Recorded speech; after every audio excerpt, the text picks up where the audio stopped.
Coverage of Hurricane Florence on WSBK, which is TV 38. Yeah, there's no question we, coming in today, thought that that was what we would be primarily talking about, this major storm that is headed for the Carolinas. But of course, this popped up at about 4:30.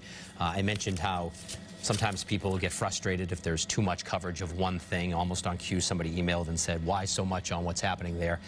Let's be very clear.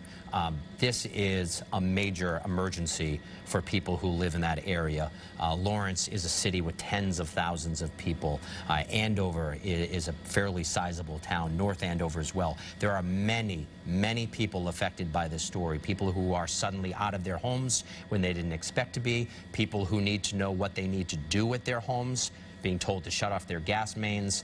So we have to be crystal clear that this is certainly a major emergency situation for these three communities. And that there is a ripple effect throughout our entire area at this point. It's taxing the public transportation systems, traffic which is already very, very slow and crowded at this time of night is in gridlock in many places. Pam Roach described just sitting in traffic that was virtually not moving.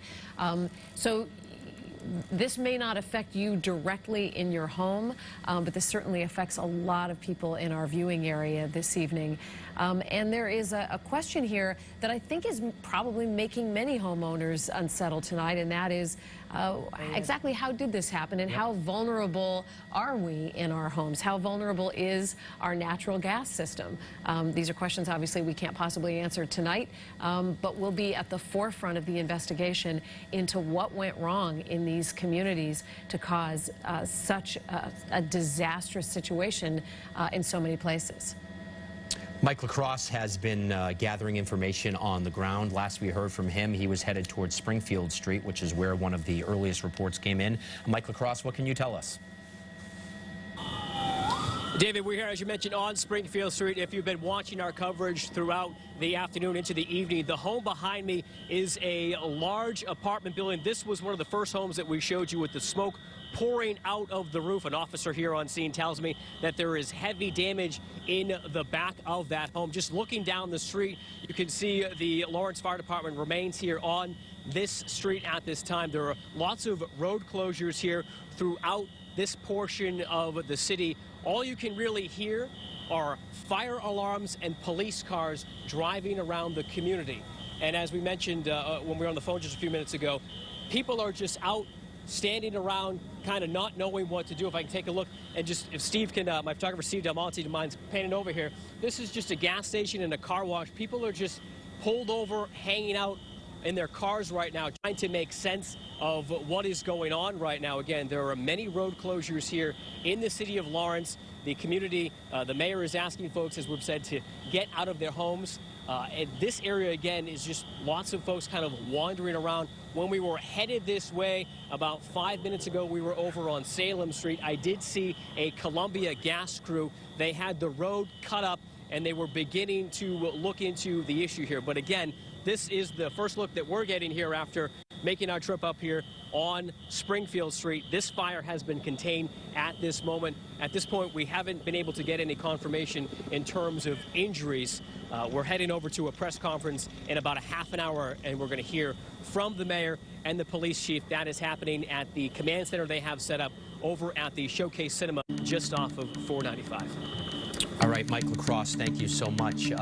Mass State Police, by the way, and just a quick reminder again, Lisa mentioned it moments ago, CBS Evening News, which normally would be joining us in about a minute, is going to be over on Channel 38 if you want to get the latest on Hurricane Florence. But we're going to stay with this major story up in Lawrence, North Andover, a better sense of what is where. Up on the right-hand side of your screen, top right-hand side, that cluster there, that's North Andover. Which at one point said they had about 20 fires burning. That's North Andover there. You see the lake on your right-hand side. Up to the top, you see the airport. Most of those fires are in North Andover. Towards the center of your screen, that second, there's about 6 of them there, Lisa, along Route 28. That is South Lawrence as well. And then or fires in all confirmed. Confirmed. which is 16 more than we saw even 40 minutes ago. So that question of whether we would be seeing more fires in homes that we didn't initially realize were affected by these explosions is proving to be true. That's amazing. It's almost doubled in about 30 minutes since the last time they made this map, which goes to show you that there are small fires that are smoldering in basements that are turning into much bigger fires. Once the smoke rises from the rooftops, people notice it. Next thing you know, you have another confirmed sighting. And typically, and we're looking at more of these live pictures now, and you really get a sense of the thickness of that smoke in some of these neighborhoods where they haven't fully contained what's happening inside these homes. Natural gas, as a rule, dissipates pretty quickly. And so for people to be smelling it, would indicate potentially a real problem, given what we know about the explosions tonight. So many of these homes appeared to be limited to the damage, and now we see the flames breaking out in the rear left portion of that house. I don't know if you just saw that.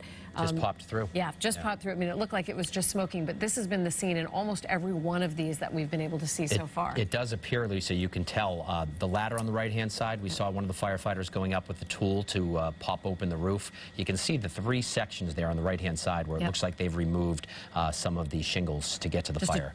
And to try to let some of the pressure out of that house. Paula Eben joins us now with more on the governor, right, Paula? Well, David and Lisa, of course, Governor Charlie Baker monitoring the situation. His office put out a statement to let residents know Governor Baker is actively monitoring the situation in the Merrimack Valley and is communicating with first responders and public safety officials. The administration urges residents to heed instructions from local officials for important public safety announcements, including evacuations and suspending gas usage. Now, we are hearing that there is an upcoming news conference. We're standing by, waiting for more information. Did think it was interesting, David and Lisa, that Cheryl Fiandaco, when she was in a little bit earlier, was saying that Columbia Gas and other first responders on the scene were urging residents not only to immediately take action if they smelled anything. Now, of course, we've seen all of these evacuation orders from anyone that has a gas line into their home. And Cheryl made the point that there is some concern that even you would hope at this point it's so massive and widespread, people have evacuated, but if they are in any homes or buildings, opening or closing windows or doors, turning something on could trigger a fire if there might be a gas leak in that area. So we certainly hope at this point. Pam Roach has been on the phone with us saying you see people just in the streets. Traffic is dense throughout the area because people have tried to leave their neighborhoods and make sure they're getting to safety. So we just hope at this point everyone who needs to be in a safe space and out of harm's way has done so since this has been going on for the last several hours. But that's the latest from the governor. Well, and you can't help but worry, Paula, that there might have been people in some of these homes who can't easily get out on their own. And first responders are so taxed right now. Getting them out would be a priority, but not the first priority when you're up against a fire. Sure. So, you have, unfortunately, probably more than a few vulnerable people who need a little bit of assistance. I think the last similar incident I can think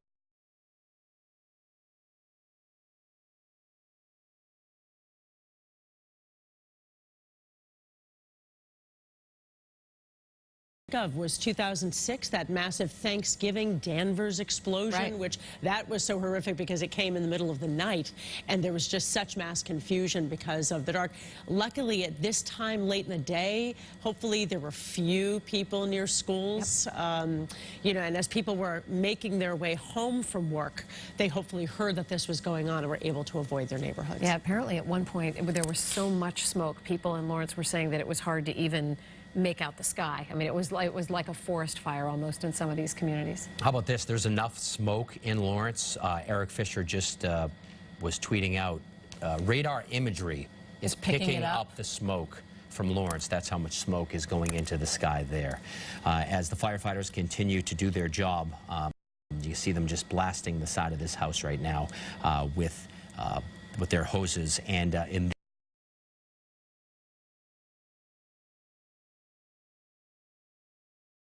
fires knocked down before they can spread, which is why you can kind of notice it here that the firefighters are shooting water in between these two homes, just trying to knock down any flames that may come from that side. So we've learned that we've been talking a lot and trying to get information from as many people as we could. We now know definitively that there will be a news conference with information coming up in Lawrence at 7 o'clock. And we hope to get, at that time, some information about injuries, about whether or not people are going to be able to get back into their homes tonight, the scope of this. You see as they are blasting this home with water, some of the material that's actually being blasted up. They're not taking any chances. These fires rose pretty gradually through these homes that eventually had flames shooting out of the roof. This one they seem to be tackling from a couple of different places. But as David mentioned just a moment ago, the principal concern at this point has to be the fire spreading to some of the properties nearby, because you can see in the slightly wider shot how thickly settled this neighborhood is. It's interesting because you have two different type of firefights going on at the same time. Yep. In Lawrence, this particular neighborhood, you have the fear of flames spreading from a triple-decker to a multifamily home next door. In some of the other videos that we've showed you, some of the that large colonial that we had from North Andover, more of a sort of suburban type of neighborhood where the homes are farther apart. Two completely different type of firefights going on within probably less than a mile of each other. Right. And in both of these neighborhoods, I mean, fortunately, we're not seeing a lot of people right around these properties, so it does seem, at least from the pictures we've been able to get from Sky Eye, the people are heeding the warnings. We know that there are the different locations set up for people who actually need shelter. But for people who've had to clear out of these neighborhoods, it seems like they've done so pretty quickly and pretty effectively, giving the firefighters the room that they need to tackle these fires and to try to prevent a further emergency in these places where homes are still burning. Paula had mentioned that this is all happening, of course, in the daylight. The people are staying somewhat calm. I've noticed that a lot of people talking to me on Twitter, they are freaked out in some of these areas. It's something we take for granted, but you have the news helicopters above. You have the fire trucks. You have the screaming of sirens. It can be very, very scary. And it's been going on now for 2 hours. For 2 hours. You see the numbers jumping. An hour ago, it's 23 right. homes. Now it's 39 homes. Right. And people are wondering, does that number jump again, or is it now under control? We've heard from fire officials that they're still depressurizing the lines and that could take some time. So does that mean until they're completely depressurized that there could be more? Quite simply, we don't know at this point, and sometimes there is the fear of the unknown. And there's also, and I think there's so much that's unknown. I mean, this is not something that most of us know very much about. So when something happens so spontaneously and in such a frightening way like this, it's hard to make sense of it, because most people don't have much information about how gas lines work, whether the threat still exists, whether lines have to be fully depressurized or off. And so there's that sense of both being in a frightening situation with no real knowledge of how this is going to play out. And you could almost hear it in Mayor Rivera's voice. You know, his job is to remain calm as the leader of his city. But at that point, you really have no idea how many more homes are going to be affected and how many people's lives will be impacted by what happened in what seemed like an instant here today. So it's understandable when Dan and Gary were talking about people sort of walking around almost aimlessly. You really don't know what to do. Yeah. And it's not easy to get out now because of the traffic issues that have been created by this and by the evacuations and then by the regular weekday rush hour traffic. We're hoping that maybe at some point Mike LaCrosse, who is on the ground there on Springfield Street in Lawrence, hopefully he'll maybe be able to grab one of the neighbors, put them on live to hear sort of what's going through their mind as they watch what's happening here this afternoon. But there's no question that it is not just a community on edge, but 3 communities on edge with Andover, North Andover, and Lawrence. At this point, it sounds like the cluster of fires, the most fires, are in North Andover and in Lawrence as well. But again, this all started with some type of overpressurized gas main, although that hasn't been confirmed yet. That is what the initial report is. The state fire marshal saying that that's not what their confirmation is. It's just what they believe at this point early on as they start to do their work. And of course, there will be a long investigation into how this happened and how it can be prevented in the future. Well, Cheryl Fiandaco was able to learn, and this was valuable information about an hour ago, or it may be valuable information, that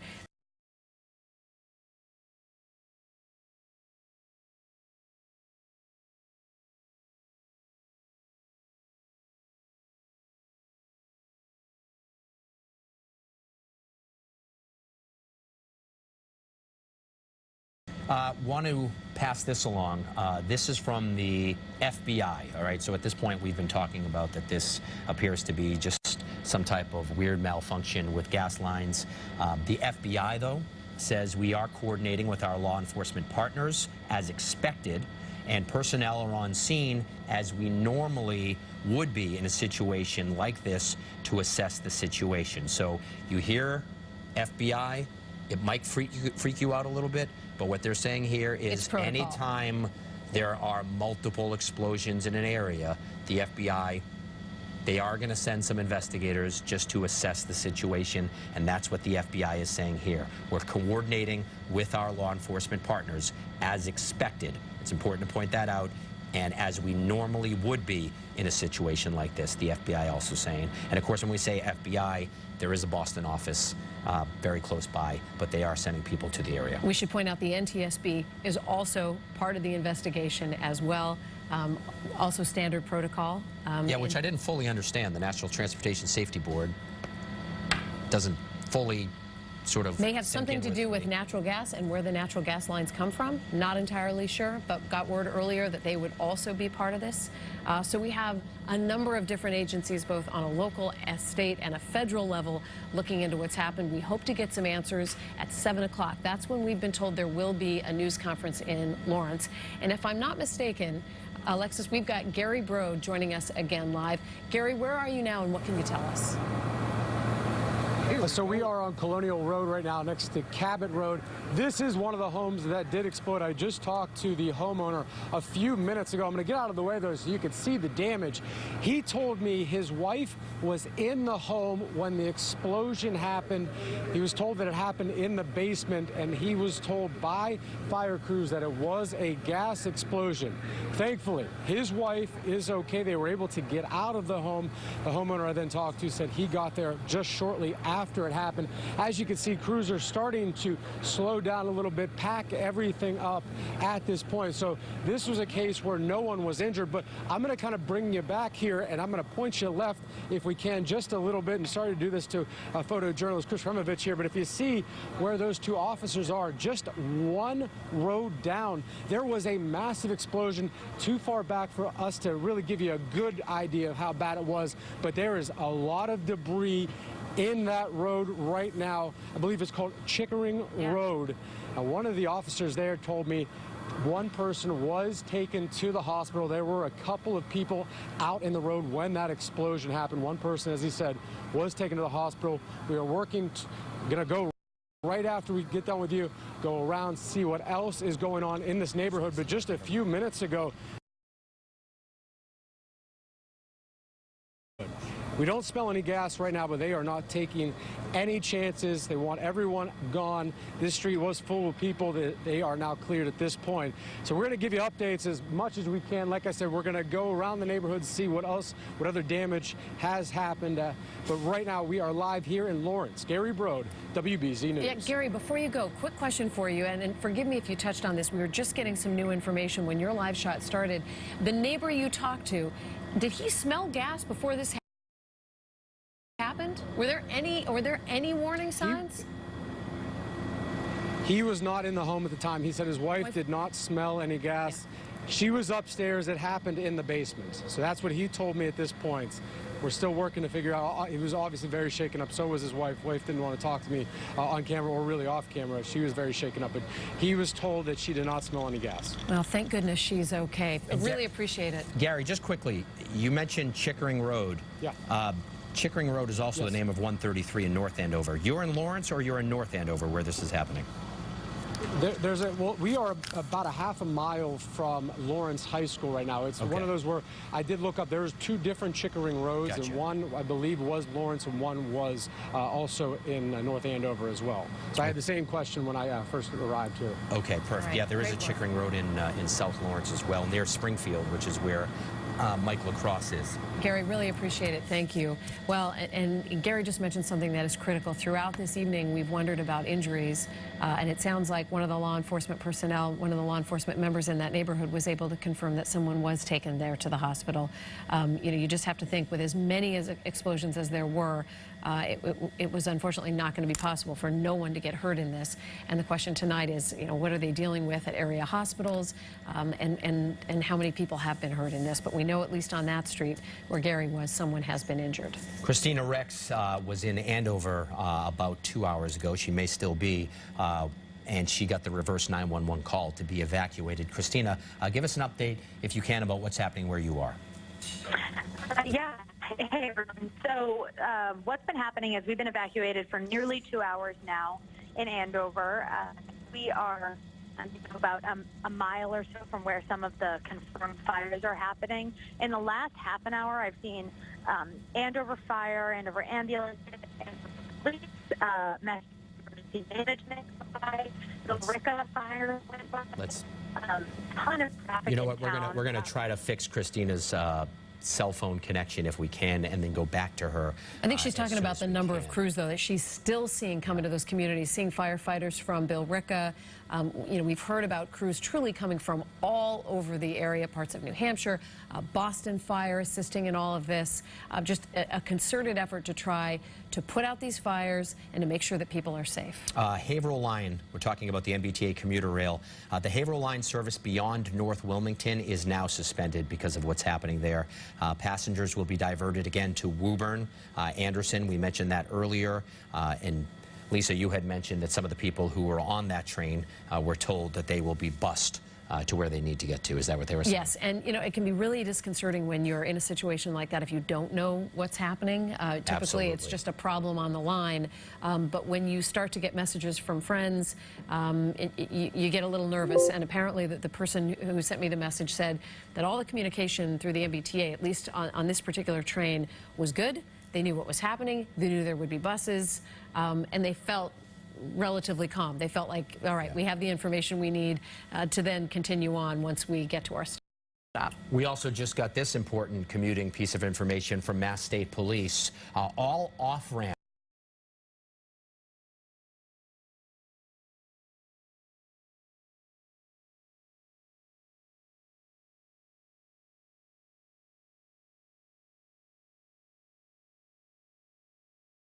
and get on the highway to leave the area.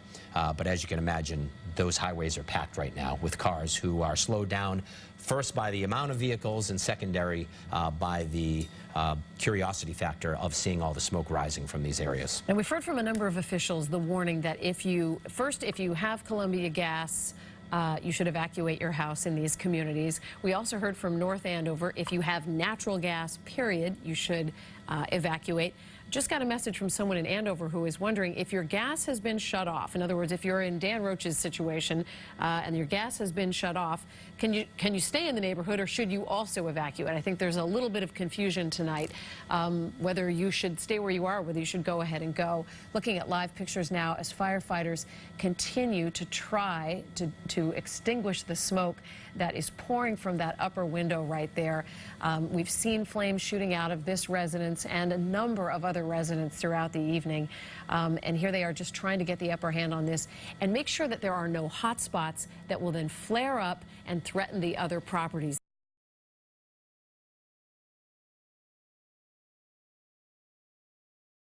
that you see around this triple-decker. Again, we're waiting for a news conference at 7 o'clock, so hopefully many of the questions that we've been asking throughout the night will be answered. This is a pretty significant area and a pretty significant operation, so there's still bound to be questions, but we should get some news right at 7 o'clock. Again, from Mass State Police, so far 39 confirmed explosions and or fires in that area. Christina Rex is back on the phone now. And Christina, we can hopefully hear you a little bit better this time around. What's happening in Andover? So I just heard you guys talking about 495 and the traffic. We are along Central Street, which actually leads down to Dascom Road to get onto 93, and the traffic is just at a standstill, and it has been for 2 hours, which is when we were evacuated 2 hours ago. Traffic completely, stopped, cars moving maybe every 5 minutes, just a couple of feet, and actually one of my neighbors told me it took them half an hour just to get half a mile. So pretty backed up here because of, obviously, you know, all of those explosions of fires, whatnot, which the closest one, I believe, is a little less than a mile away from us that we've gotten confirmed from where I'm located in Andover. Again, we were evacuated about 2 hours ago with a call from the local police. And I would say about 30 to 40 of my neighbors are outside right now. I know they said in Andover, at least, if you have nowhere to go, you can go to the Whittier Senior Center. I was trying to tell you guys a little earlier also, as far as emergency crews, you know, I'm not in direct sight of any of the fires, but we've seen so far go zooming past us, Andover Police multiple times, Andover Fire multiple times, EMS. We saw Massachusetts Emergency Management go by probably about 5 minutes ago. I saw Bill Ricca Fire go by, so certainly more than just the local crews here to help out. I know I heard you mention that people are a little confused if they can stay out of their houses or go back in once the gas is turned off. I know a lot of my neighbors were expressing the same sentiment. Everybody's choosing to stay out of safety right now, but we did have, you know, my father was actually running around turning off everybody's gas in the nearby homes because that's not something, you know, you're necessarily trained to do, is how to turn off your gas. So everybody was going around helping each other turn off the gas. We have all the animals out in the neighborhood right now because nobody wants to leave them in the house, obviously, and everyone's just kind of standing around figuring out exactly what we should do as the cars on the street are at a standstill and those emergency crews continue to fly by. Christina, while we have you on the phone, just got some information about Andover here. This is from the town manager and the police chief. Andover responded and put out 35 fires. And at the peak of this emergency, there were 18 fires burning at the same time. We're told right now all of the fires in Andover have the Andover Senior Center and now the Andover Youth Center have been open. These will be open for residents who've been displaced. And as the night goes on, if they need to open more facilities, we're told that they will do it. But we're beginning now to get some of this information. Christina, at least in your neighborhood, are people still just basically out on the street, or have they left the neighborhood? Most people are just out on the street. Some people considered moving out of the neighborhood, but then when you see the traffic on the street, you know, the way to get out is just jam-packed. So it would honestly be faster to walk. We did see some people walking from their homes down Central Street towards Dascom Road to try and get down there. I know, I don't have exact addresses, but I know some of the fires were down. You're about to hear sirens go by me, I believe. They were down, you know, near the area of Andover High School, and in that area, some of the homes were down there, and that's about half a mile or less from where I am right now. So we actually saw a lot of people walking in that direction, and all the emergency crews were heading in that direction. And I actually see a few of them heading out of there now. We just saw a police car and an ambulance head in the opposite direction back towards downtown. Traffic is at a standstill, so everybody seems to think it's better to just either stay where we are or take a walk. That seems to be the attitude, at least in my area right now. Christina, if you can stay on the phone, that would be great. We did just get some information about injuries. Lawrence General Hospital tells WBZ that they are treating 4 fire victims from these gas explosions, and that they've also put in place their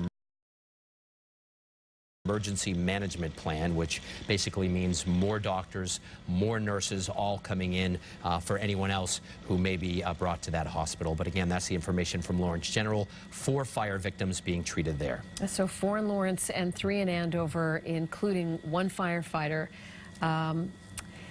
And we will be getting more information about the injuries. This was the big concern initially. Who was in these homes? Where were they in proximity to the explosions? And anybody who was injured, could they be taken out of the homes safely and quickly?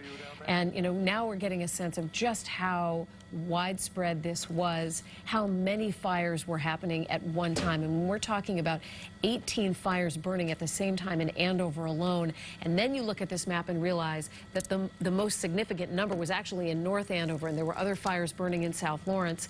You know, this is a tremendous strain on first responders. This was a 10-alarm response in Andover, which, you know, is the maximum response there. But basically what it indicates is that they just needed help from everyone, as did Lawrence and North Andover. I got to be honest with you, I don't know how they're doing it. This is incredible. It is a widespread area Firefighters are coming from all over the area, but even with emergency lights and sirens on, it's still not going to be a quick commute to get there to help out.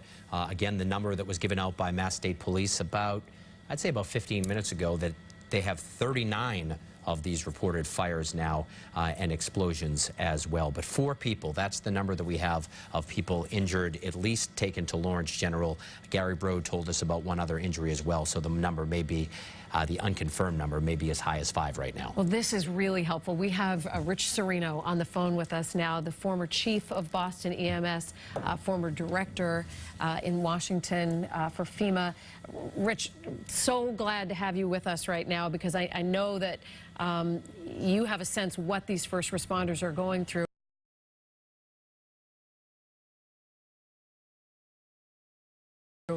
First off, have you ever seen anything like this? Nothing like this, certainly in this area at all, where you've had such a large number of fires and explosions scattered, not all one right next to each other, which in multiple towns as well. But this is where the training that people have been doing for many years on many different scenarios, what we call training for all hazard, is that using unified command and looking and seeing how all the different agencies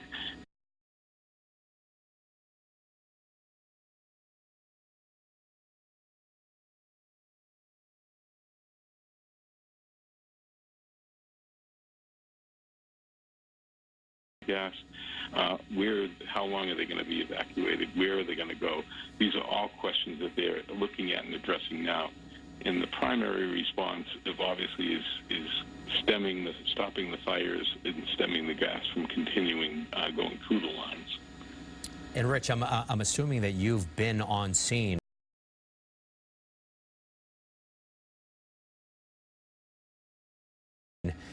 of a fire where gas is involved. Are there extra precautions that have to be taken by rescue crews when gas is added into the equation?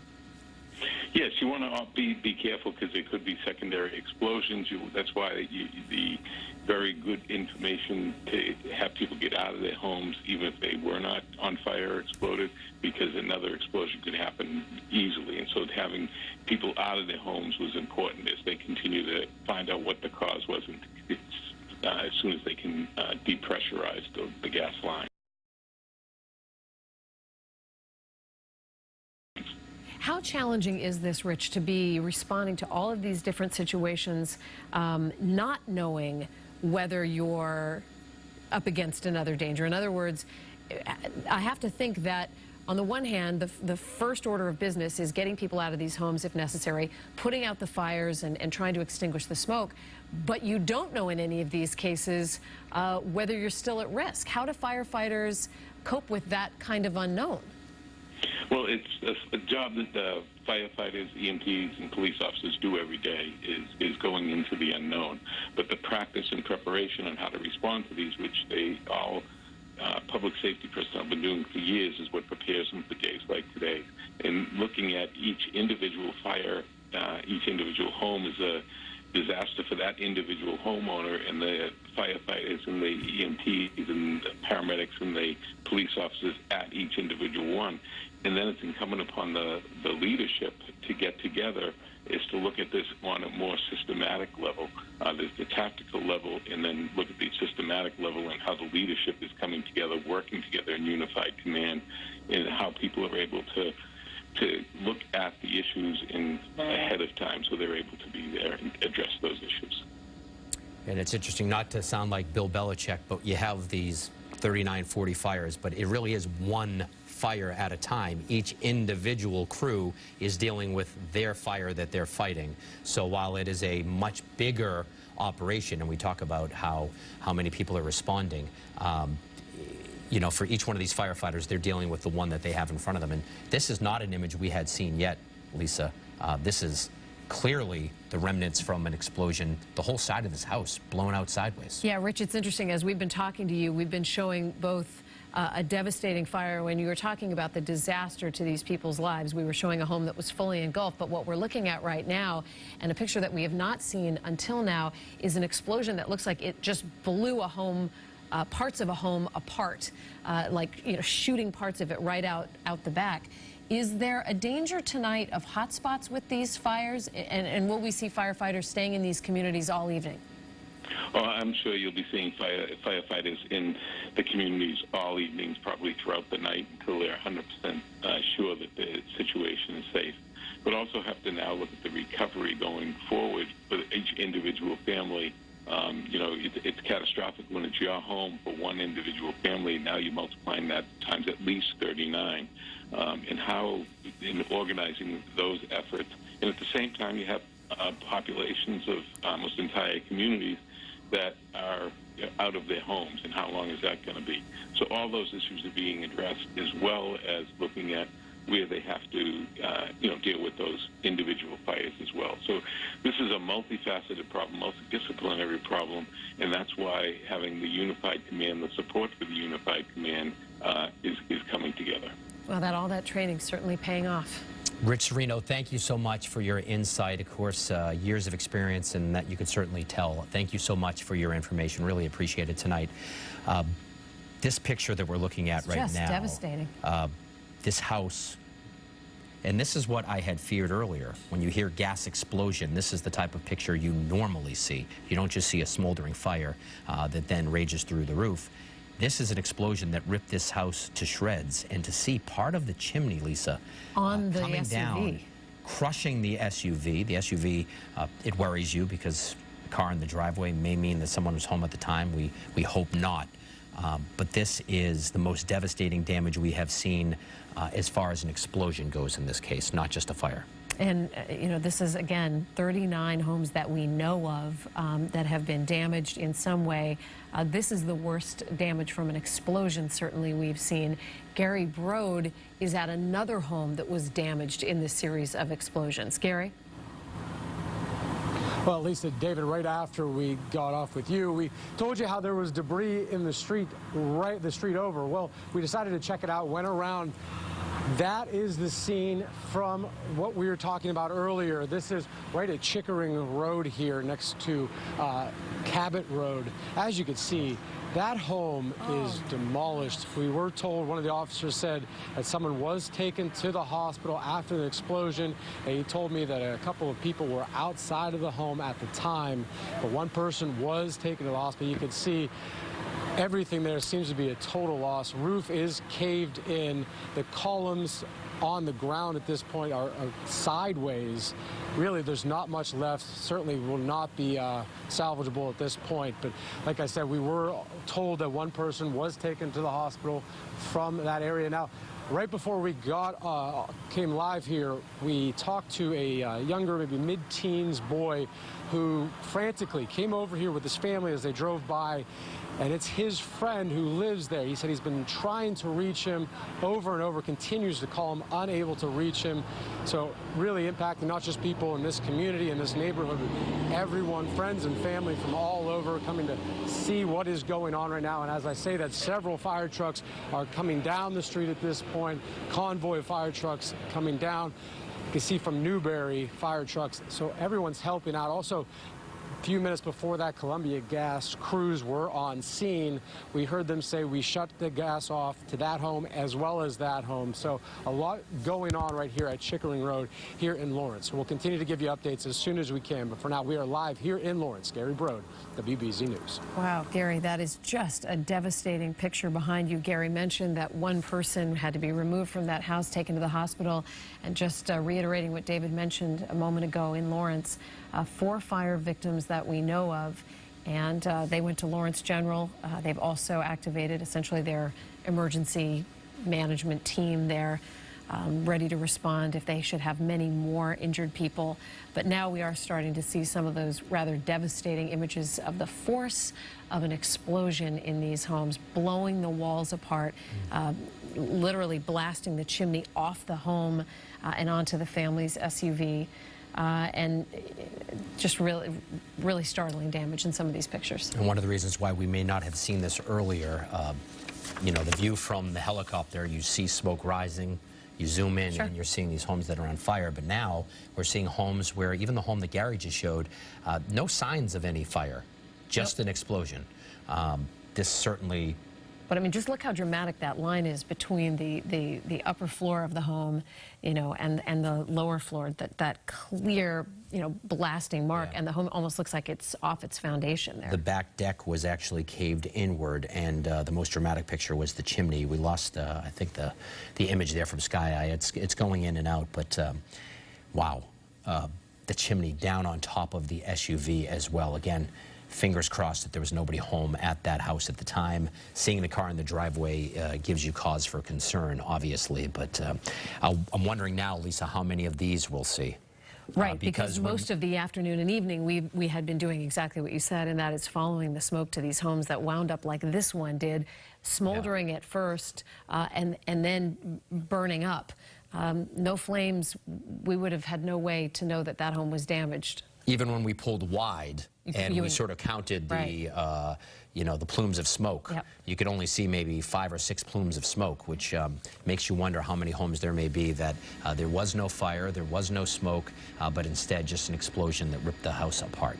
Well, you have a lot of people tonight in these communities, Lawrence, North Andover, and Andover, who are unsettled, who are worried about their friends and potentially their family members.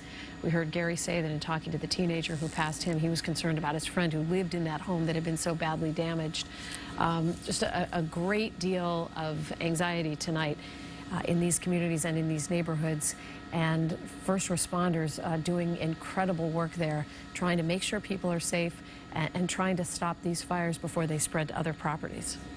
We are still waiting for a news conference that is expected to begin any moment now, where we'll be hearing from Lawrence officials, possibly some Andover officials as well. We mentioned about a half hour ago that the FBI had sent us a statement just saying that they're coordinating their efforts in the area as well. It seemed as though the FBI was going out of its way to use words like, we do this always, this is normal, as not to frighten people. You hear FBI, you think of perhaps something that's more coordinated, but the FBI is saying it's in the area as it normally is when there's a situation that multiple things explode or burst into flames. Moments ago, we did have the shot there of the microphones that are set up. As soon as somebody comes forward to speak, we will go to that live to get the latest information about what folks in these 3 communities should be doing, where they should be going, and what they can do at this point. And this may actually influence their decision. We've just learned that power is being cut now to Lawrence, to Andover, and to North Andover. So for people who are wondering, should we stay if we've turned our gas off, this may help you make that decision. They're asking again. They're going to be shutting the power off in Lawrence, Andover, and North Andover to ensure that does not pose a danger. A while back, Cheryl Fiandaca, in looking into Columbia Gas, mentioned that, you know, one of the dangers here when you have any kind of a gas leak is that a spark will cause an explosion, and that spark can be caused by something as simple as turning on a light in your home, flipping on the air conditioner. This is a clear measure of precaution to prevent further damage and potentially further injuries. There will be no power in those communities, and they hope that will mitigate any existing threat by the natural gas that has been there. The population of Lawrence is obviously very large. North Andover and Andover are also pretty sizable towns. So you're talking about tens of thousands of people, probably well over 100,000 people, maybe close to 200,000 homes or homeowners that are going to be affected by this tonight with no power as well. And this is a picture, I would love to know if it's 495. I'm assuming it's 495 and not 93. State police mentioning that 495, as you see all those cars, you can see the headlights of these cars, 495 cars would not be allowed to get off of the exits 42 through 45. That's the Andover, Lawrence, North Andover area. The cars would be allowed onto the highway so that they could evacuate the area. Christina Rex mentioning that it was also having an effect on 93. Dascom Road that gets to 93, she said, was at a standstill as people try to get out there. The center of your screen there, that's the Merrimack River running through. Of course, it separates Andover from North Andover and Andover as well. And then this, again, is that live picture from Sky Eye of a home that was just blown to bits car in the driveway with half a chimney sitting on top of it. And we saw look like members of a crew kind of sifting through some of that there. This is a pretty dramatic measure, getting back to the power, to shut power off to 3 entire communities, which tells you that they are concerned there may still be a threat. We're expecting a news conference. 7 really is 7-ish in these situations. And just to reiterate what we said a few moments ago, as we show you these pictures, all of the fires in Andover, and at one time, the town manager says there were 35 fires in Andover all told today, 18 of them burning at the same time. All of the fires in Andover are out. So that is some good news there for crews who can now focus on other areas. But you look at this map, earlier we had 23 fires and explosions. We're now up to at least 39, and potentially some that either we don't know of or that officials have not yet been able to confirm. Simply put, it takes a while to get around to all of these different communities while simultaneously dealing with people who've been hurt and putting out the fire. So the investigation may well reveal that there were more than 40 fires and explosions today. And again, the most important piece of information to come out over the past 5 minutes came from Mass State Police, and that is that electricity will be cut off to Andover, North Andover, and Lawrence, just as an abundance of precaution or caution is taken there to make sure that nothing else can be sparked.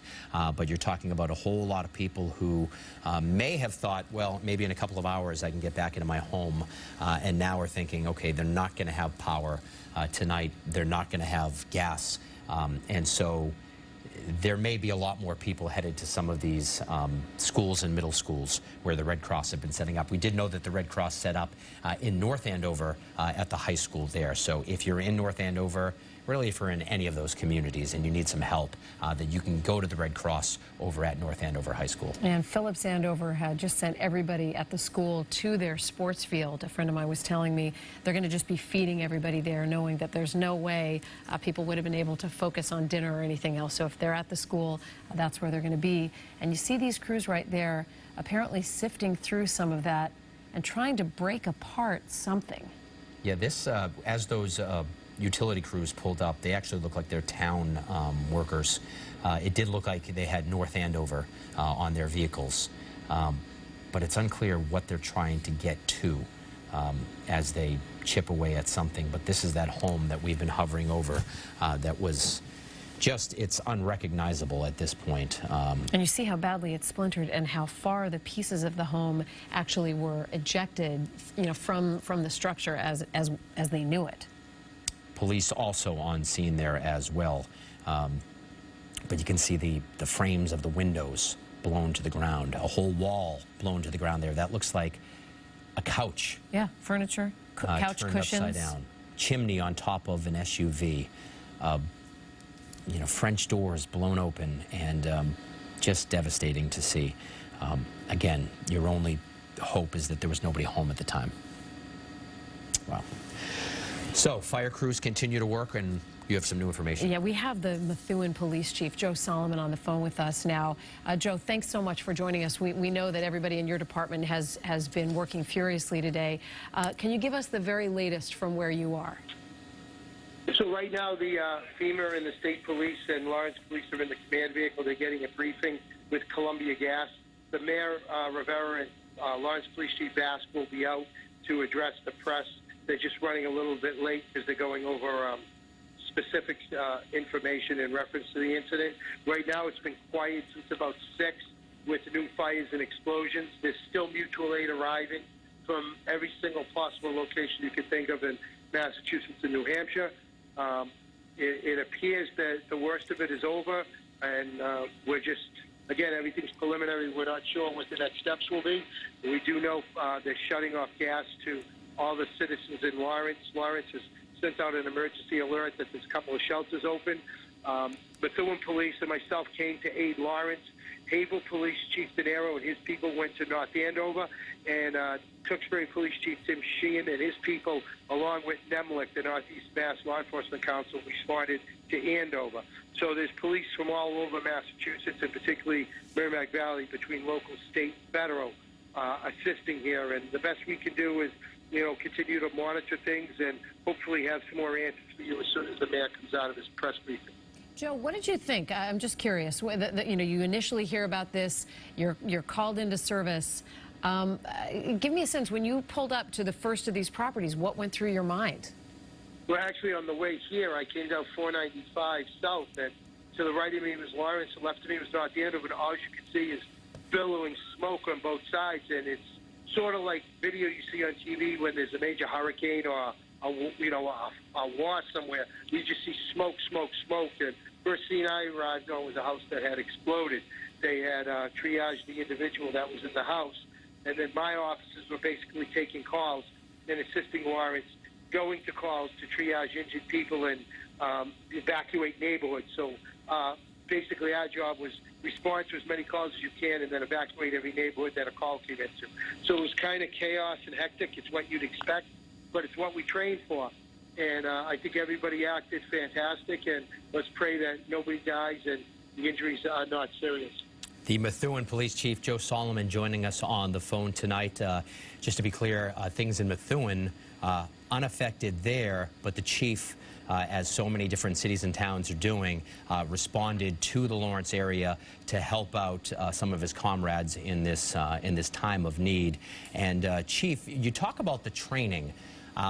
How do you train for something like this, something that is so widespread?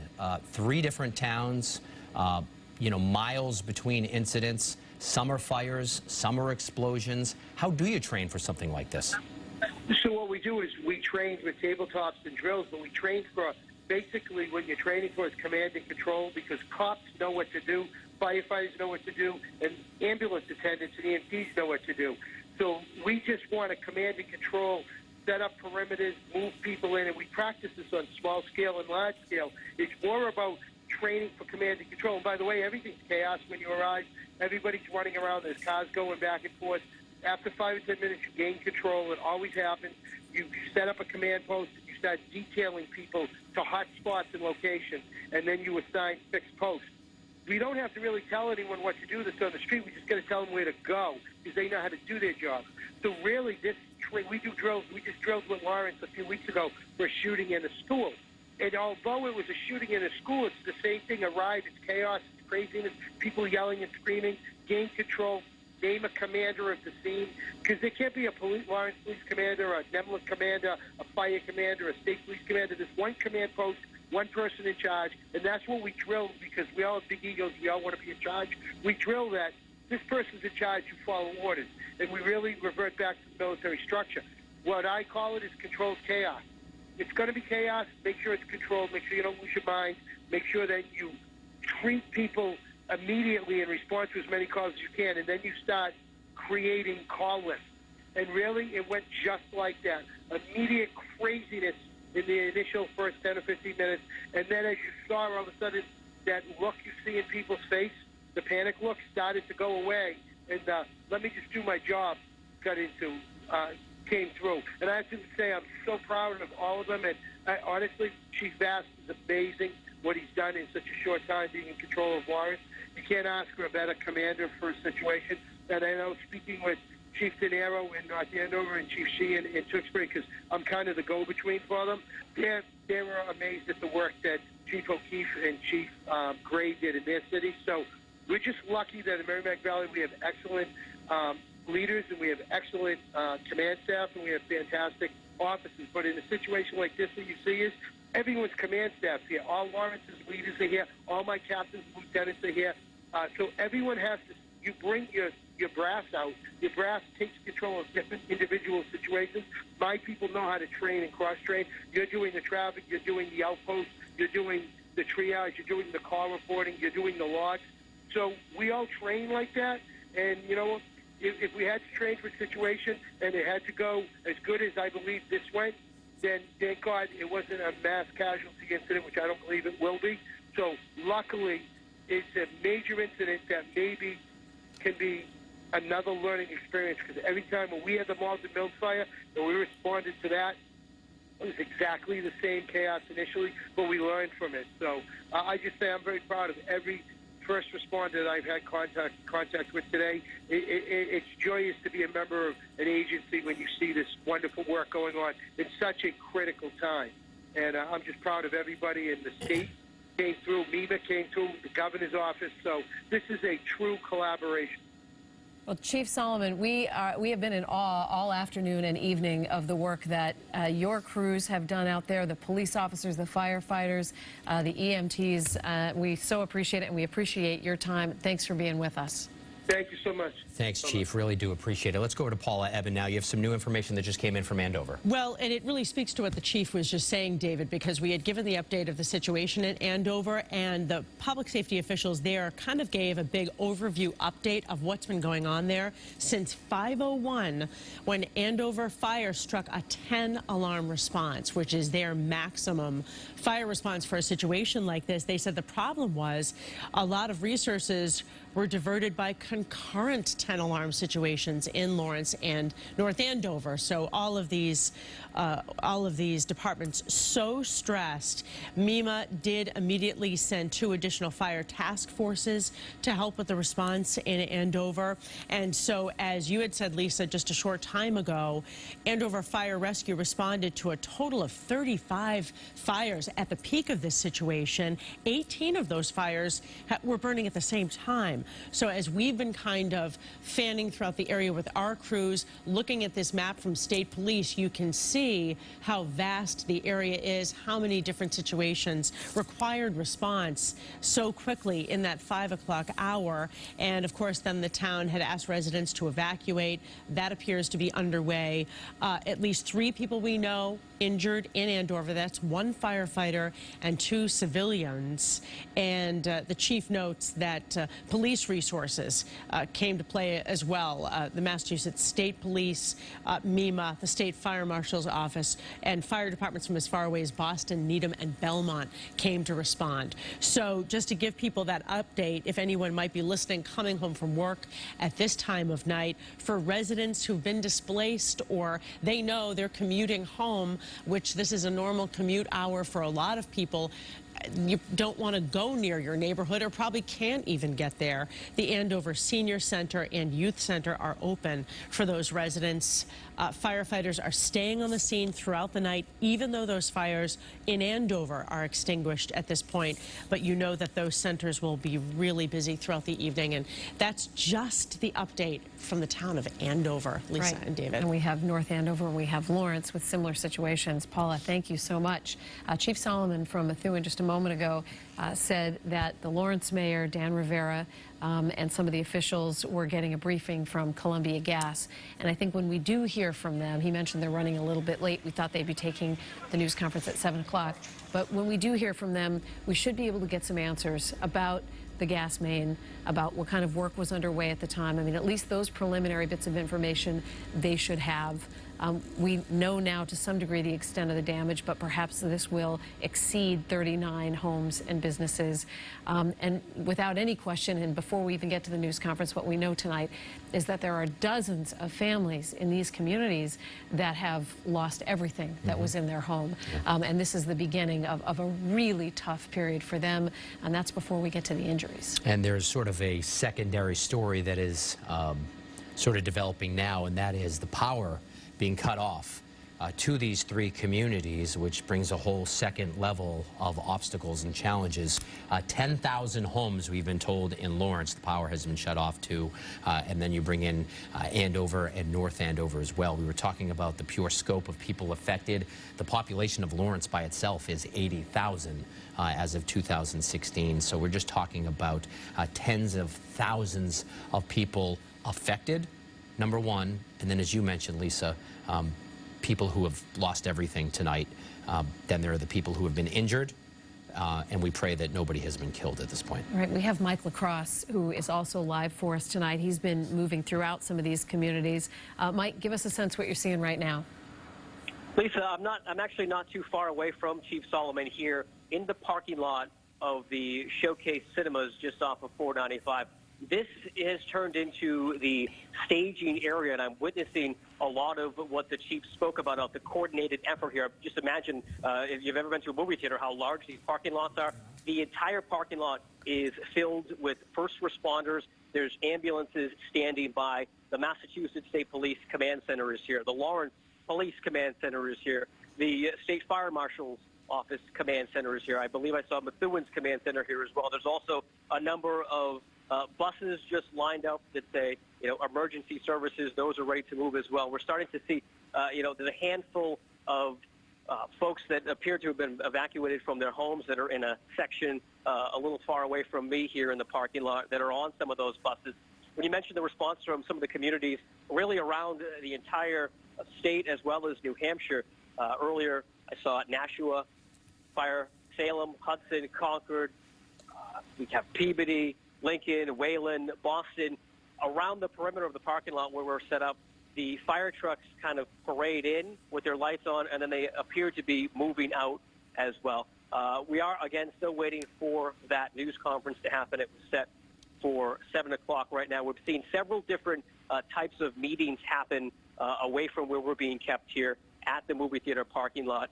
There's several different types of meetings that we're seeing happening at the Lawrence Command Center, and then just a ways over from them, there appears to be some EMTs that are meeting as well. I've spotted the Red Cross here on scene. So this is a very, very busy scene here at the parking lot at the Showcase Cinema, where all the first responders have gathered. On our way down here just before 7 o'clock, I know you mentioned that they'll be turning out the power into the entire community. When we were traveling around the city, power was already out in some areas, so there were no traffic lights, so they were blocking off some of the major intersections. But it was a little bit dicey trying to get around some of the side roads with cars not stopping, kind of just trying to find their own direction around as well. People were even trying to flag us down because we had our yellow hazard lights on that we use when we're working on the highway. People trying to flag us down to try to get some answers as well.